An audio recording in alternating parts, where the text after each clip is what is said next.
All right. Well, Hey, thank you so David. much. Hey, Zakir G. Once again, a huge Just honor. call me Zakir. This G business is yeah. Okay. um, well, I see, next to you the picture of your father, Alla Rakha, Yes. who's kind of brought the tabla to to the world. I mean, I was just listening to a recording from 1967, Hmm. live at Monterey, Ah, yes. and with the explosive applause after his solo. I mean, you could Yes. see that he found a way to connect with. Yeah. Um, That's also one of the highlights in the movie, the right. Monterey Pop movie, the his solo, and so this is yeah. I mean, him. He was one of the. I guess he and Ravi Shankarji, uh, both up there, both just turned 100. By the way, their centenary, Ravi Shankarji's centenary is continuing right now. This Hmm. is his 100th year. My father had his 100th year last year. So he was a year and change older than Raviji. And they traveled all over the world and played concerts all over. And I guess Monterey was one of them. Woodstock was the other famous ones in America. But I guess on a more uh, large or what you may call mass sense, uh, he was probably the first one to be really heard uh, all over the United States, as a master tabla player, because I don't want to miss out on giving a nod to Pandit Chaturlal, who's a very fine tabla player himself from Delhi, who first came here with Ustad Ali Akbar Khan Sahib in 1955, and then came again in 19, I think, 57 with Pandit Ravi Shankarji.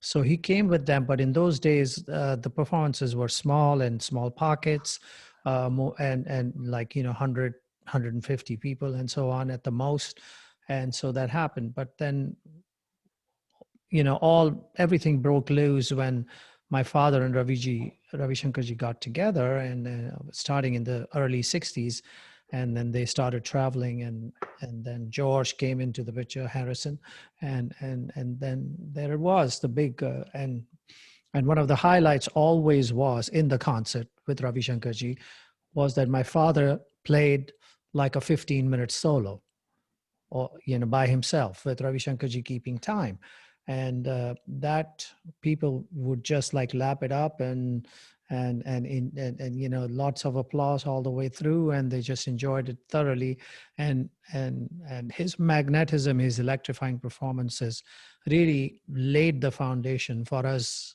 who followed later, Pandit Shankar Ghosh, Mahapurush Mishra ji, and after that I came, and so yes, and this has become and so with Ravi Shankarji, it arrived at a particular point, and then it kind of just sat there because you know it can't be just one person carrying the load. It has to be a collective that has to stand up for a tradition to really be known over a period of time, and so after Ravi Shankarji, Nikhil Banerjee and all came, but they didn't get the same kind of focus as Ravi Shankarji got. I was lucky because, as after my arrival, I connected with Mickey Hart and I connected with John McLaughlin, and so that again, the focus, which needed to go that one step or two up further, happened because of that connection, just as it happened with Ravi Shankarji and my father connecting with George Harrison. My connection with Mickey and John McLaughlin at that point uh, did bring that forward. But I would have to say my father was probably the first tabla player that was heard by the masses all over the United States. I mean, 250 odd thousand people at Woodstock heard that. So that's a lot of people. It's a big crowd.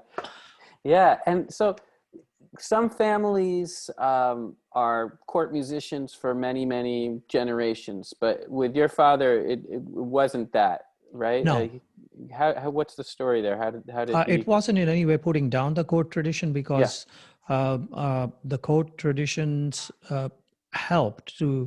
to preserve and propagate Indian traditional art forms.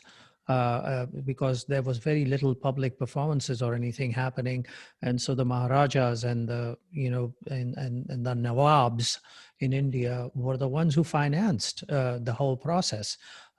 Even from the times of the Mughal emperors, where treaties were financed by Mughal kings about Indian art and culture, and many books were written at that time. So and so that was the case. My father, however, came at a time when things were starting to change a little bit. The British Raj was getting antsy because the freedom movement had started to take off in India, and so the Maharajas were feeling the heat from the British, and so they were like trying to figure out how to, the whole economic and political situation kind of was pulling away from their leisure time with the arts and culture, and so my father arrived at that time, and also the Indian film industry was taking off. And in 1938, 19 early 40s, it was taking off, and the Bombay Talkies, the big film studio, was formed. And so there was a lot going on in Mumbai in that world.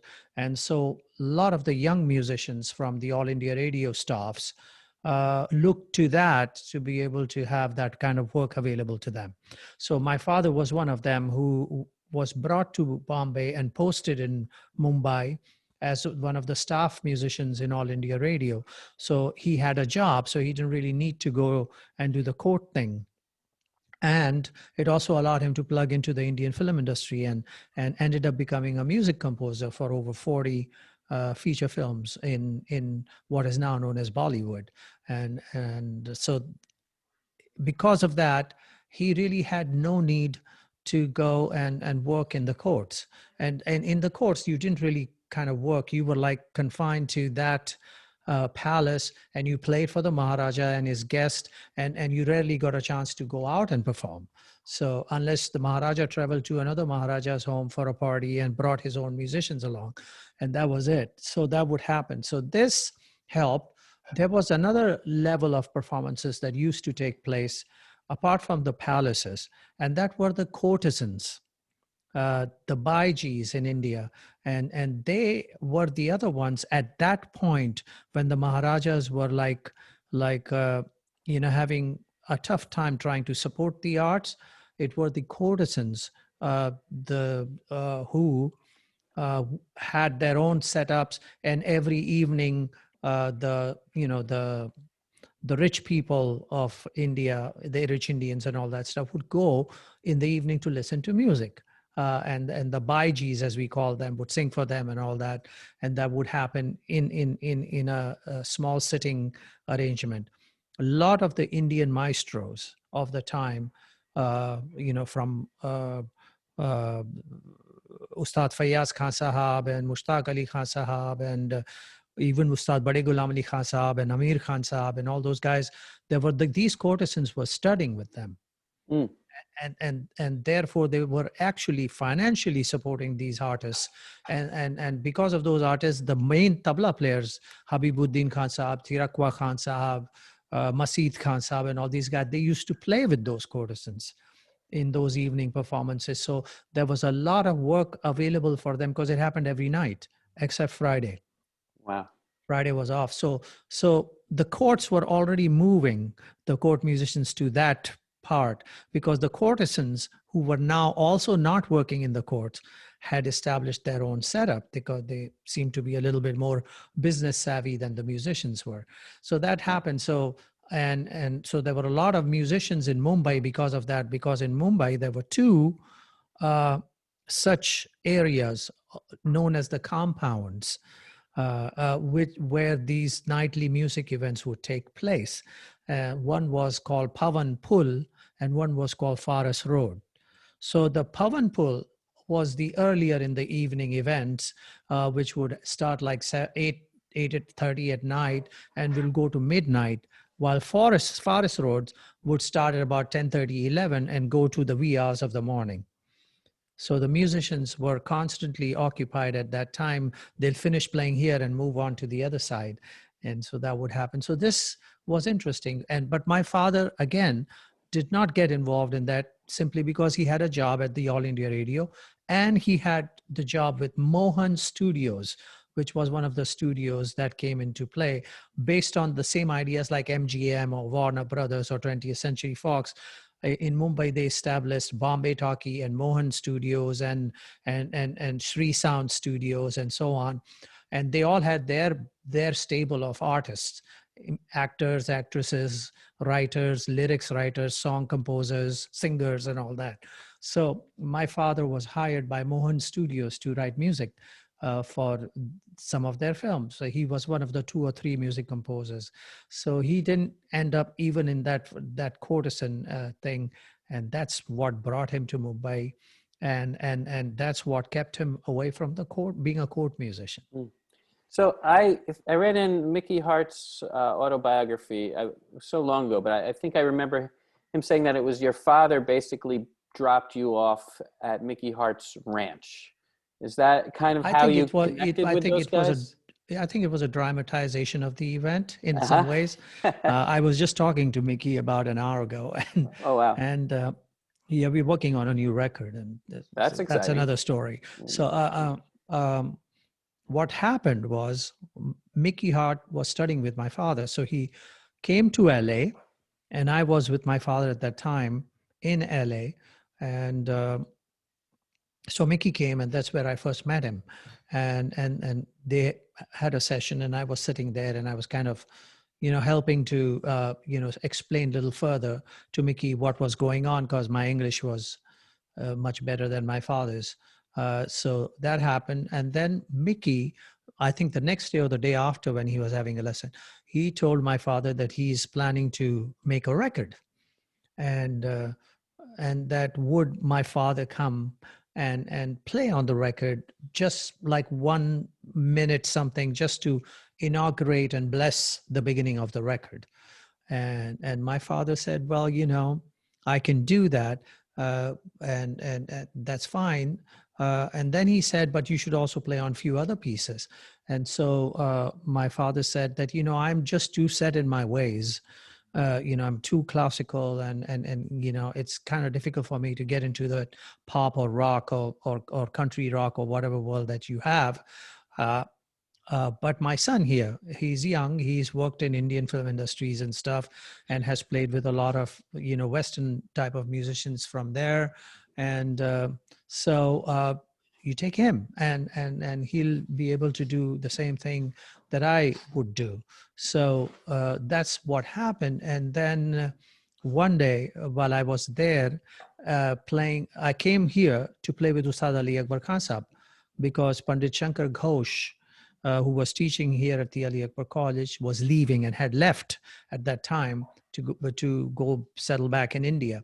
And so I played with Ali Akbar Khan Sahab at that point. And in that visit, I said I might as well visit Mickey Hart, because, my father had put us together and, introduced us. And so that's when I ended up at his door.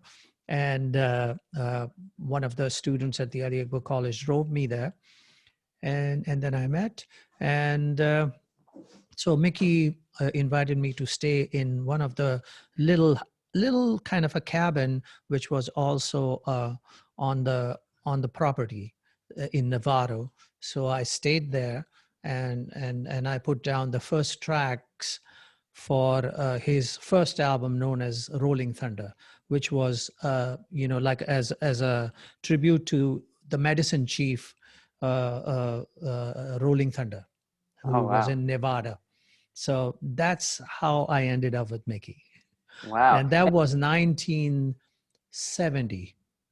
And you were And a young guy, I right? was And young. I was what, about 19? 19, and I imagine the world, it was a whole new world, right? Oh, Coming from India. absolutely. And it was such a huge blessing because uh, I had not heard of Ayrton Morera or Armando Peraza or Francisco Aquabea or Olatunji or any of these incredible great masters. I had no clue that these people were there. I mean, I was more like, oh, we in India are the keepers of rhythm and for thousands of years, and we are the ones who are going to teach the world. With no clue that there's so much out there that I should be learning from, and equally old in terms of its ancientness, traditions, and so Mickey pointed those things out to me. So in some ways, he's not only just a dear friend, but and a colleague, but he's also a mentor of sorts, who pointed out to me and brought me to meet Armando Peraza, the great conguero who played with Carlos Santana, and Francisco Aquabea, who were living here, Pete Escovedo, Sheila E.'s father. And there was, and then Olatunji came by. He was in New York, but he would frequently come by to be here, and we'd go see him and spend time with him. And so, and learning a lot. Hamza Eldin, one of the great Nubian percussionists, singers, oud player, Mhm. was one of the first musicians that Mickey and I encountered and hung out with. And that was such a blissful experience. I have to tell you, I hadn't figured out till then that you could actually use the textures of the surface of the instrument in so many intimate ways that brings out your relationship with the instrument and also brings out the whole shades of tonal experience to the audiences. That was something that we didn't know in tabla in India. We just were used to getting on the tabla and playing the repertoire. Just play it as hard as fast and as loud as we could, and that was it. Those subtle dynamics uh, of an understanding that what the instrument wants to say was not considered as much in Indian music, and so this, I mean, Indian percussion music. So this experience that was brought forward to me with the help of Mickey was really paramount in the way I look at drumming, not just of the world, but also Indian and my drumming. Right. You brought in, you have certain techniques that no one else really was using, and I suppose it was inspired It by was Armando inspired and by, Peraza. and it was advantageous for me to do that because I lived here. Hmm. If I was living in India, it probably would have been hard for me to do that with all the connoisseurs and the critics and all that there. They may have poo-pooed that whole idea at that point, but this was the chance I got, and I started playing with Ustad Ali Akbar Khan Sahab and living and teaching at his college right here in the Bay Area, and he was okay with it.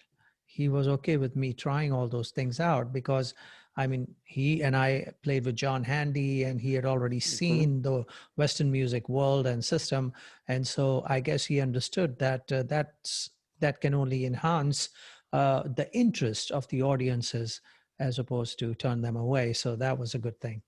Right. I love that album with John Handy and Ali Khan. Yeah, That's a Karuna classic. Supreme. I came up with that title. Great. Did you come up with the title Indian Boogie Shoes, or is that's one of the songs No, there? Okay, yeah, someone no, that else's wasn't. fault. That was John John, Handy. I bet it was. That was John Handy.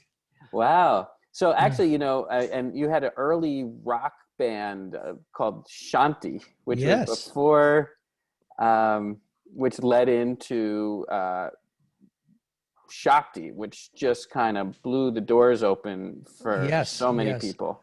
We tried to do that with Shanti. I mean, it was, I think, in its time, a very unique band because it had sarod, tabla, Hmm. and it had the regular ensemble of rock band, which is rhythm guitar, lead guitar, bass, and drums. Hmm. And we started playing, and yes, our producer Richard Bach, who was the owner of World Pacific Records, wanted us to play more popular songs, come up with songs and singing, while we were like more an instrumental kind of a band who played long instrumentals in a set. So for him, and so that struggle was the one that kind of bogged down the progress of the band, and didn't let it go any further than one record and a few concerts in United States, and that was that. But that kind of brought me to New York, and I met this gentleman called Hank. And Hank Levin, and he was running something called the House of Musical Traditions in Manhattan. And so he invited me to teach a workshop there. He was an instrument maker and did all that stuff. So I went there to teach a workshop there. And in came this gentleman who wanted to not study tabla, but study some vocal scales for Indian music. And I wasn't a vocalist, I was a tabla player, but I said, okay, I'll do the best I can. So I taught him the Bilawal Hart scale, which is the straight 7-note scale, major, and just gave him another idea of what happens the next thing, which is Yaman. And then that was that. And he said, thank you. And that was it. And then I came back to California and I was teaching at the college. And one day I get a phone call and saying, hello, I'm here in town and my band's playing at Winterland. Would you like to come and see?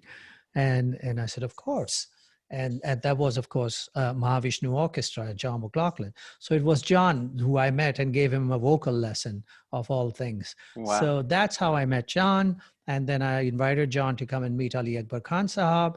And he came with his acoustic guitar which he practiced on in the car. And we met Khan Sahab. And Khan Sahab said to John, will you play for me? And John said to me and said, would you join me? And that's how we first played in the living room of Ustad Ali Akbar Khan Sahab. And it was like we played since our birth together. I mean, the starting and stopping and catching each other's phrases and so on spontaneously was like as if we had rehearsed 100 times. And it wasn't that. And so it was, and that led John to say, okay, this is it. This is what I want to do. And so he got in touch with Shankar, who was the nephew of his Veena teacher.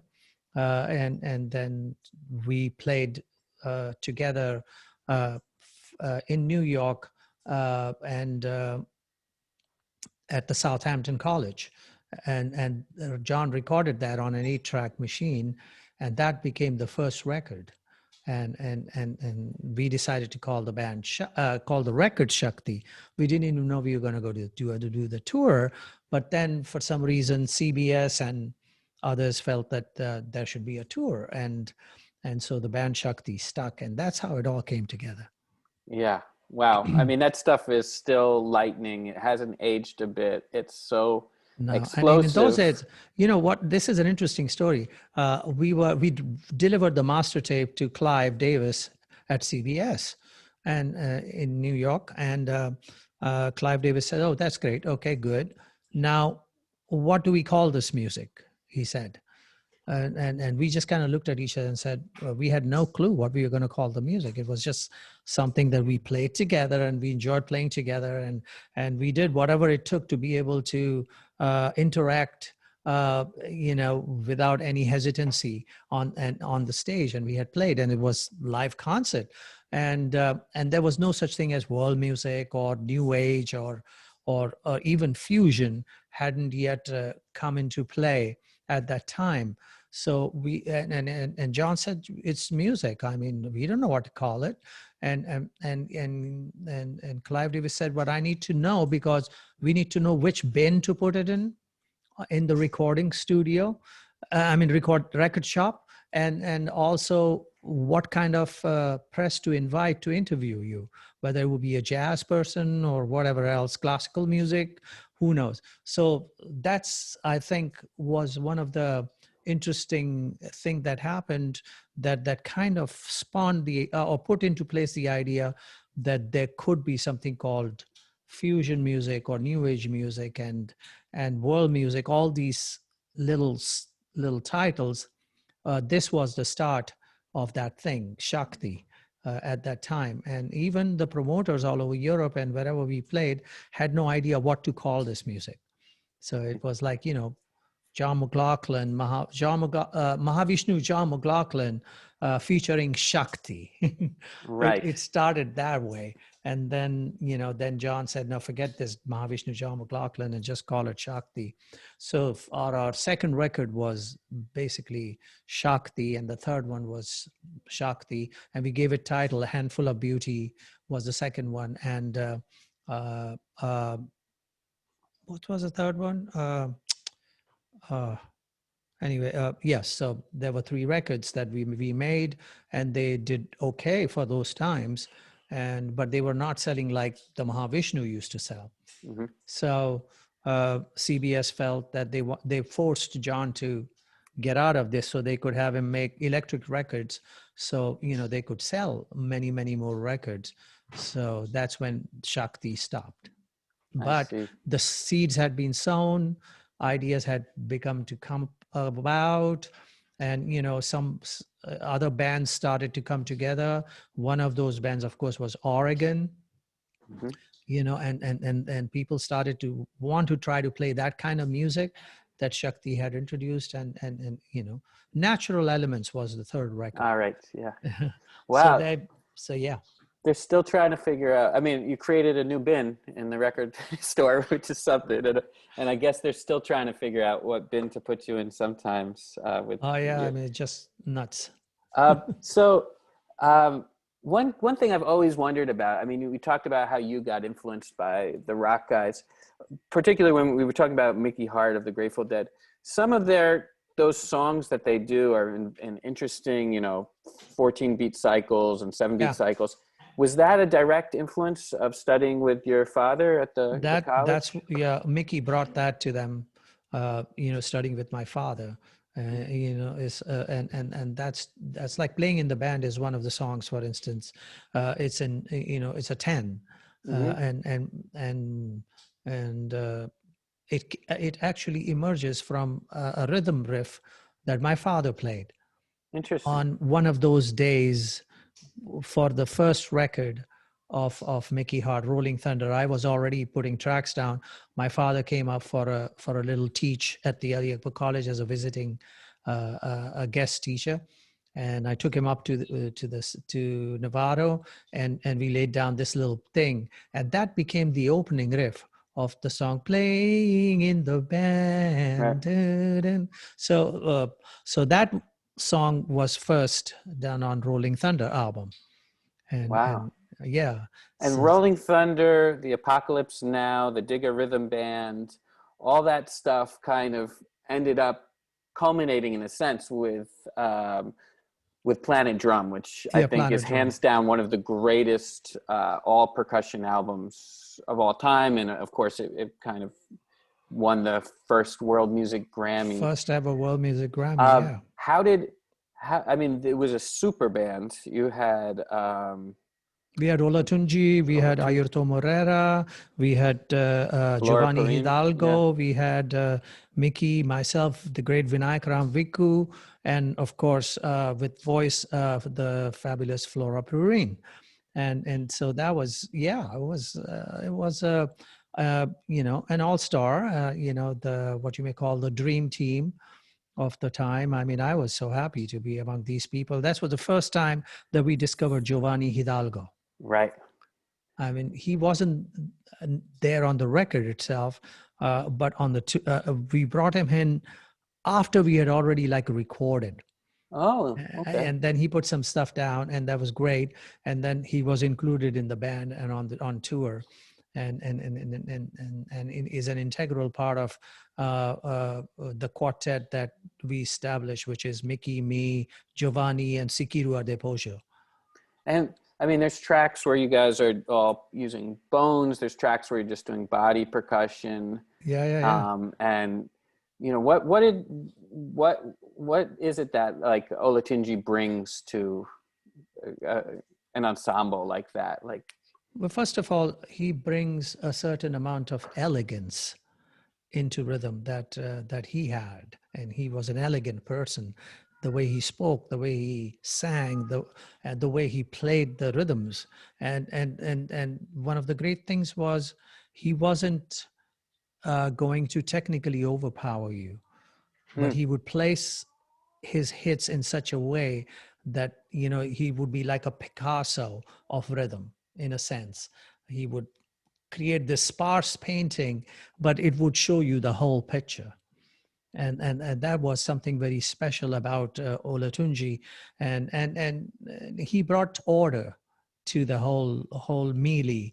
That when a whole bunch of percussionists get together happens, there's a lot of lot of fancy playing going on, and then there had to be somebody of that status who everybody would look up to, who would put the hammer down and say, okay, calm down, now let's get this done right. And Olatunji was one of those, and he brought these old traditional shamanic music, which Ayerto mirrored and echoed, because Ayerto is also a shaman, a musician from Brazil. And it was just one of those gatherings where having someone like Olatunji, Baba Olatunji at the helm, uh, uh, created a smooth uh, conversation between all of us.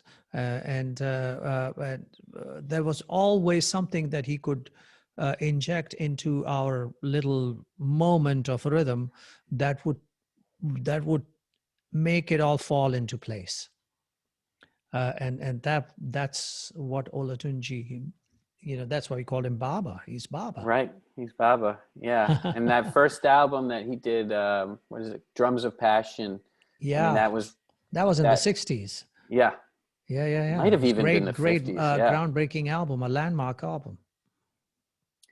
So, people would be very angry with me if I didn't ask you about your time with George Harrison, and did I know you influenced? He was so influenced by Indian classical music and Absolutely. culture.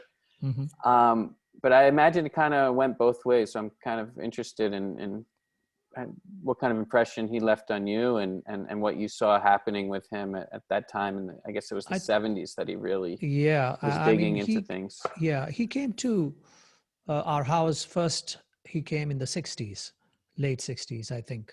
I think the Beatles were visiting Maharishi Mahesh Yogi, and while he was in Mumbai, my father invited him home, and so he came home. I have pictures of his visit from home, and so yeah, and so he visited, and I remember he had brought this portable, long playing record player, portable one with a speaker there, and then he played for us the album that they had just put out, and he was explaining to us certain elements of the album where they played the tape in reverse. And so my father, of course, couldn't latch on to that idea. Like, why would you want to play perfectly all right music backwards? uh, I mean, but it appealed to me, the idea. I said, wow, that's an interesting thought. And so I think it was a Revolver album or Sure, something yeah, like yeah. that. Turn off your mind, relax, Yeah, and yeah, float yeah. So downstream. yeah. Yeah. So he played that, and I listened to it, and it was like one of the first experience of listening to their idea of how to make music, because we had listened to Ticket to Ride and all that stuff, Hmm. but those were straightforward songs. But there was something interesting going on here, and so that was nice to hear. So that's what happened then, and of course he came back again to India and came and visited us one more time or two more times, I think. But my actual moment of revelation was when he and I were mixing a record in London's Trident Studio in Soho. And the record was of Ravi Shankarji, Ali Akbar Khan Sahab, and my father, having played a live concert. So it was like a 2-hour concert, which we had to cut down to 40 minutes. it was the black album with the three photos, Ravi Shankar, Ali Akbar Khan, my father. So so my Ravi Shankar ji sent me in there saying, well, Zakir will help you make edit. He told George. So that's what happened. So I was helping him. Okay, cut here, cut there. Okay, let's join here. All that stuff was going on. And in that process, through many days, he asked me to play on one of his album songs. And that was that was a title song, Living in the Material World. So Right. I put down the tabla track for that. And in that process, we were talking and all that. And I told him that I really wanted to be a rock drummer and play, with a rock band and all that and everything, and, become very famous. And one of the things I asked him was, like, you should, just like I want to be a rock, you should play Indian music. You're a sitar player. You've learned to play the sitar. You've played it on an album. Why don't you play it more often? And so he said to me, Zakir, the reason why you're here with me and you're special to me and unique to me, and you're off because you're bringing something which onto the table which does not exist here. I have 5,000 other drummers who will give up one of their sticks to be able to play with me or on my record or any song. Yeah. So why do you want to be 5,001? There's no reason to do that. And he said, look at me, I have studied sitar, but I would not venture out as a sitar player simply because I will not be able to do justice to what my guru Ravi Shankar ji has taught me, because I'm not that good a sitar player. But I can take all that information that I have learned and transpose it onto my guitar, because that I have some control over, and offer my tribute that way. And that will make me, he said about himself, a unique guitar player with all this information that other guitar players don't have, and therefore a valuable musician and a trend-setting musician. And he said, you have that. You are a young tabla player. You can play bongos on your tabla, congos on your tabla, drums on your tabla, everything. Why do you want to give that up? And you are a great tabla player. You have this ability and talent. So utilize it and be a special one, be a unique one that everybody wants to connect to. So that, revelation was very special. And I said, of course, yes, tabla has the ability, it has the possibilities, it has the technique to imbibe all these elements that are out there in the world. Why not? So that's when the idea of just giving up trying to be a rock drummer and wearing, blingy jackets and whatnot and everything went out the window. And the idea of making tabla be a more all-inclusive percussion instrument came into play. So that is, a story. Yeah, I mean, it's nice to know that even the great maestros like you and George Harrison, everybody's trying to become something else when it turns out that being yourself is the most interesting. My father told me, don't try to be a master, just try to be a good student and you'll get by just fine. And this actually is true. Everyone who we call master wants to be a student.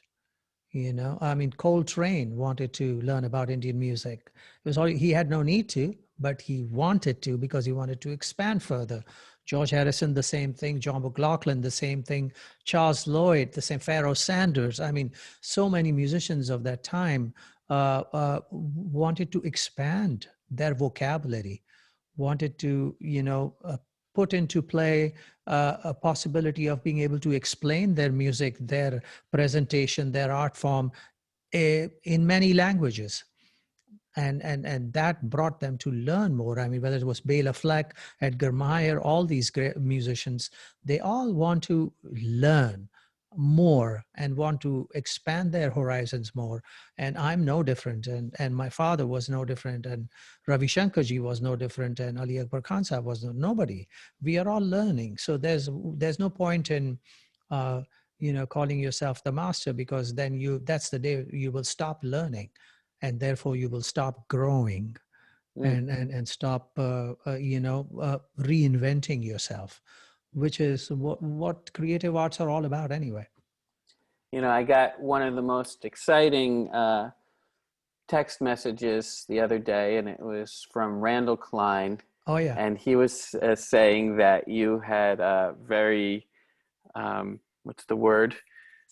Uh, Graciously accepted to perform at part of our Ragas Live Festival, Yeah, which is a yeah, 24-hour yeah. thing. And it's a festival that has Terry Riley will be on it, and Mm-hmm. Tumani Jabate will be on it, and Mm-hmm. the great Afro-Venezuelan singer Betsaida Machado. So I was curious, I know you don't have to do these things. I was curious what attracts you to being involved with kind of these events with a global focus. So I can discover and learn more about myself. Mm, I mean, I'm a human being on this planet, and what it is about me that makes me a human being on this planet is how, not just only what I think of myself, but how everyone else thinks of me and interacts with me. So if I'm playing with a musician that I've never worked with before, he's going to hear my riffs, my patterns, my grooves, my swing differently. And in doing so, it will require me to readjust whatever I'm doing to go in that way.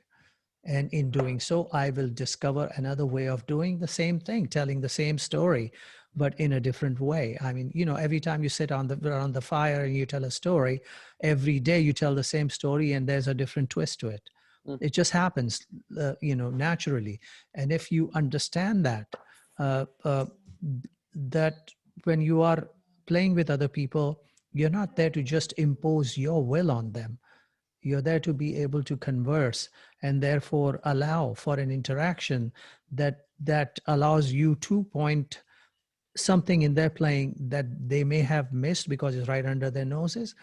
And for them, it will allow to have you notice something about your playing that you may have missed because it's right under your nose. It's right there.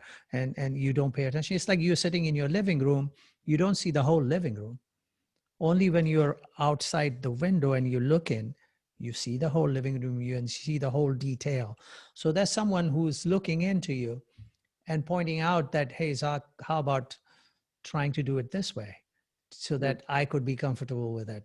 And then in doing so, I learn more. So that learning more, that process of finding out more about how I can get better and better and better is one of the challenges that I look forward to, when playing with other musicians and wanting to playing with other artists of all varieties of culture.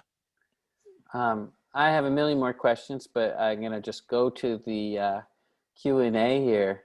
Yeah, sure. Um, so one person asks how you compare playing with people like McLaughlin and the Shakti with others like Bela Fleck and Chick Corea. Well, John McLaughlin, you know, took the trouble and took the time to actually study Indian music. He went to Wesleyan University and learned to play the veena, and he also went to Ravi Shankarji and learned about ragas and how they develop, and he studied with Raghavan and Palghad Mani Iyer, the great South Indian drummers, about how the rhythm cycles and talam works in South India. That made it possible for us to be able to play Shakti because we didn't really have to cross over. Me and Shankar and Viku didn't have to cross over. John came over, Right. and to have that ability to be able to sit with us and mix it up in Indian rhythm cycle system.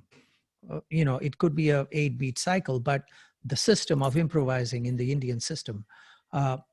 To have that knowledge, that is something so incredibly special to watch from someone who's not of your upbringing, and but sits comfortably with you, like as if he studied music with you in the same room with your teacher. And to have that kind of an interaction is something very special. Someone like Bela Fleck or someone like Chick Corea, they didn't necessarily study Indian music, but they have a mind that is open to suggestions. They they want to learn, they want to find out more. So the difference is that the excitement or the fun of it is to see your ideas as an Indian musician being instantly and spontaneously in real time translated to another form of music, and get thrown back at you and look so different, uh, because you're looking at the phrase, uh, uh, you're looking at a tennis ball like this, a ball. Someone else will take it and turn it over and look at the other way. And so therefore the stitching will look different. And that's what was happening with Bela Fleck and Edgar Meyer, because John did not want to impose on us the idea of we having to sit down with him and learn jazz and learn the form, learn the chordal changes and all that system. So he patiently waited for 2, 3, 4 years for us to be actually start to learn his way. But he stayed with us with an Indian system. So that was the difference. We playing with John was like playing with an Indian musician. Yet at the same time, that Indian musician, while playing with you in an Indian way, was also introducing chordal harmonies and throwing in all these backups to Shankar's solos and stuff. That, I mean, we started to get a hang of it when we made the third album, Natural Elements. We did something called Face to Face in the second album, A Handful of Beauty, which followed that idea, playing to a jazz form.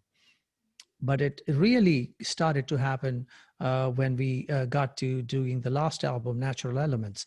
But with Bela Fleck and Edgar Meyer or Chick Corea, it is more like them taking what I know and throwing it back at me, and I'm looking at it saying, wait a minute, is this what I was actually doing? And finding another texture, another tonal idea, another rhythmic permutation of what had gone forth from my side, and then doing that. But at the same time, playing with decades with John, and over those years, we've played for 50 years together. I've crossed over now. I've learned the jazz form. I've learned to understand that, and so I can play, giant step or play, Cherokee or whatever, and know that what the form is, and I can stick with the form and follow the improv that someone else does.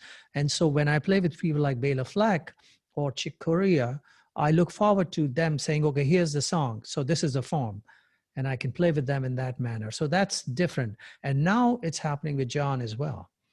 And so the difference took a long time happening, but that's what it is. I got a great question from Jim Santioan. Oh, hey, Jim Santioan. Yep, how you doing? Our buddy at Ali Akbar Khan School of Music. He asked, what's the most challenging non-Indian style of music or musician for you to understand and play with? I think one of the most challenging non-Indian is jazz for me, even though it's like a cousin to Indian music. They both sit in, the main, one of the salient features is improvising. But it took me 20 years or so to actually come to terms with the form, the jazz form. How it took me a long time to understand that I had to learn the form, that I had to actually learn all the standards, so that I could communicate with those other musicians and play the hits where they're supposed to be, and do all that accordingly. So that took a while. It took many years to watch jazz drummers and understand how the ride is on the cymbal.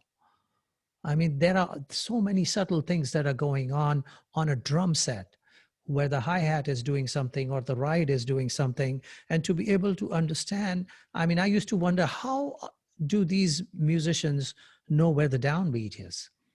And how, like, the drummer is playing and he's doing all these hits and offbeat stuff and off-tempo stuff and so on, but he comes back in and everybody knows that's the downbeat. and it's how is that possible?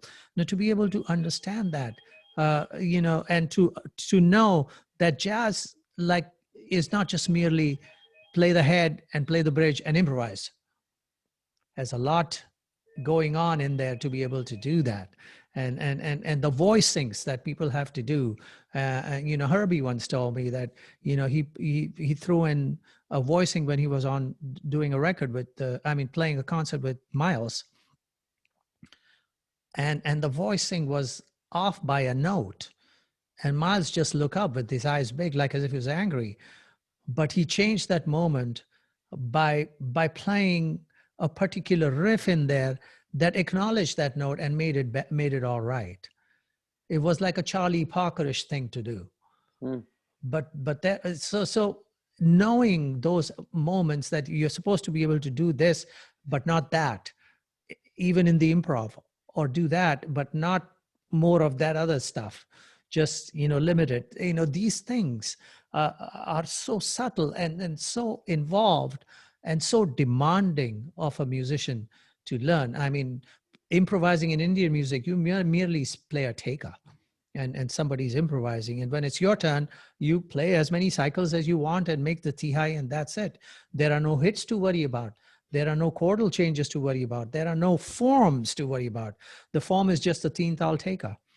So those kind of things are very important, and so that's what I found very difficult about jazz. With South Indian music, even though it's a whole different kind of style, there were certain relationships already there with North Indian music when it came to rhythm. So it was not as difficult.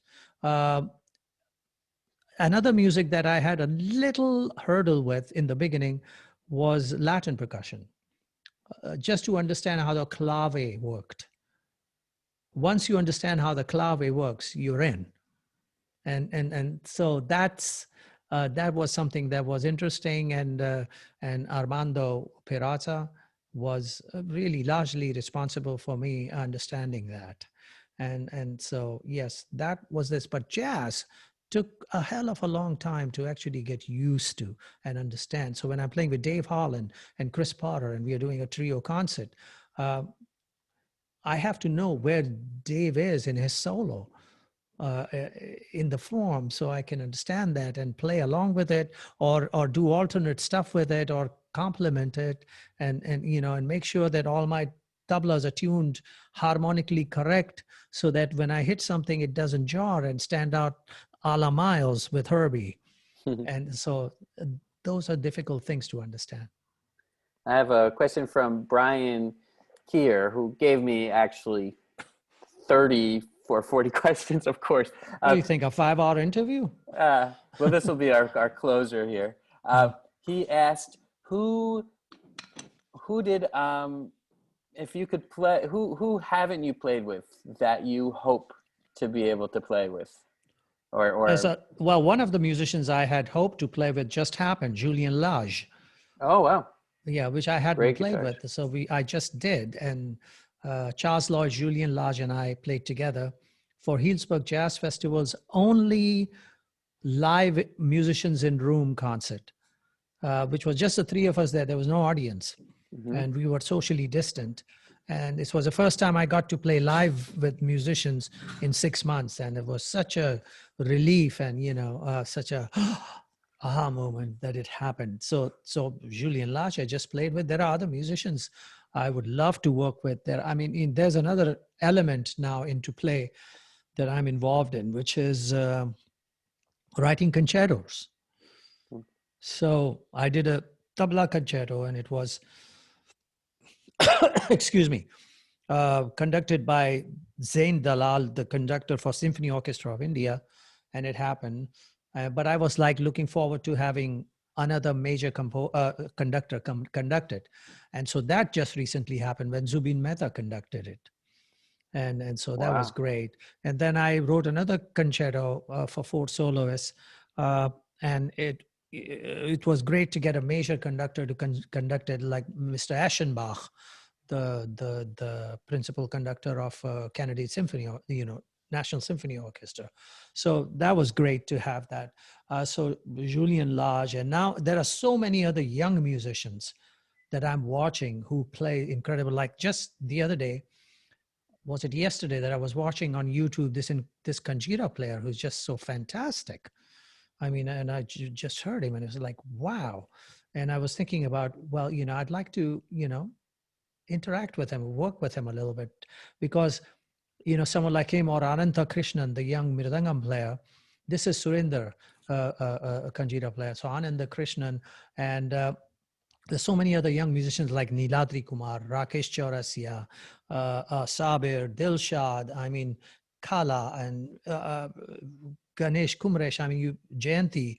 All these are so many fabulous young musicians who grew up learning Indian classical music and Western music at the same time. So they were learning Rag Bhopali and how to, put that together and live in it. At the same time, seeing a pentatonic scale in the jazz world and seeing how they all work together. So they grew up doing that together. So they have an understanding of Indian classical music, which is like looking out from outside in. That is uncanny, which is unbelievable. I mean, it took me 20 years of playing tabla, 25 years of playing tabla before I started to actually learn about other forms. While these people, by the time they're 25, they've actually grown up learning these forms for 10, 12, 15 years. So their understanding and of how to solo through a raga with the jazz sensibilities in their head, the harmonic sensibilities in their head, or playing mridangam solo with the understanding of how North Indian repertoire works and how they transpose it on their instrument, or a dholak player, Navin Sharma, doing the same, or the dhol player, Deepak, doing the same. It's an amazing thing to watch and to work with them and see them expand your repertoire into, it's like, hitting, with the white striker, the already set pool balls on the pool table and scattering it, and you see this whole picture of what is possible, and which pocket to take this and which pocket to take that, and so on. So yes, there are all these great young musicians that I would like to work with. I've seen, there's a piano player in Brooklyn, I think, who's amazing, and I'd like to be able to work with him one of these days. And Antonio Sanchez, would love to work with one of these days. I mean, I invited him to come to Mumbai, and we kind of interacted on the stage that one time, but that was just one time. And so I have to say that there are many, many artists out there, and many who I don't even know, who will just come out of, around the corner, and there they are, and we'll work together. And I'm hopefully going to have a chance and the ability to be able to interact with them. Before we say goodbye, someone writes that their 9-year-old son, who learns Benares Gharana tabla, is asking what your favorite composition is. Famous Benares composition. One of the things that Pandit Kishan Maharaj Ji used to play was the one that evoked the sound of the conch shell. So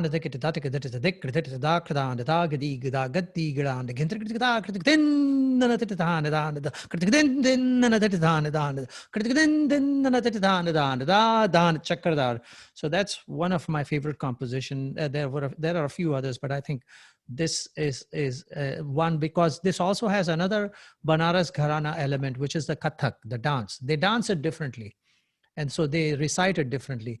The same composition becomes so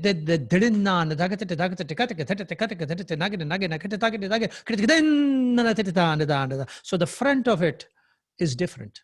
It's geared towards how the dancers dance, but the Tihai part, which is din din remains the same. So it is a composition that at the same time mirrors what happens on the tabla and pakhavaj, and at the same time how a dancer would dance. There are two premier styles in of rhythm in Banaras, which is the tabla style and the Kathak dance style. So they are both represented in this particular composition. So it's a very special thing to have. And one of the things, of course, is Pandit Kishan Maharaj doing the Ganesh Stuti. Gananam Ganapati Lambodar Sohai Bujaja Ek Tantra, that particular stuti is amazing. So yeah, there's a lot of stuff in Banaras which is really great, and it's a great combination of Pakawaj and Lucknow Tablavaj. So I'm very taken by it. Okay. Wow. All right. Well, thank you so much. Thanks for your graciousness. No, thank you for taking the and your time to talk to me. musicality. Thank you for Gabi for organizing Yeah. all this stuff. Yeah. And I thank think, you to Brian Keir for twisting my arm to do it. yeah, WMI has played such an amazing role in this music and bringing it to New York, and we're all very thankful for them. And Gabby, you have any last words as we say goodbye? Well, we just want to say thank you so much, Zakir, for spending this time with us. I know there is like many more questions that we could have been answering, and there's never enough time. But this was such a wonderful time listening and hearing all of these stories. But I also, on behalf of WMI, I would like to thank everyone who tuned in. And I'm sorry that we didn't get to a lot of your questions, but there will be other talks in other places, and we'll probably be able to cover. It's also possible that some of those questions are already covered in my talk. So yeah, again, thanks you all very much. And thanks WMI for asking me to do this and keep the doors open and the lights on. Yes, it's always such a pleasure. We so appreciate it. Thank you everyone for joining us. And as I said, you will receive the email with the link tomorrow. And we hope to see you again at another time. And thank you both again for this wonderful hour plus that we had. Right. My pleasure. Over time. Oh yeah, we went over. Yeah, okay, that's good. Thank you so much. Take care. Good night, everybody. Bye. Thank you, Zakir. Good night, everybody, and enjoy your day.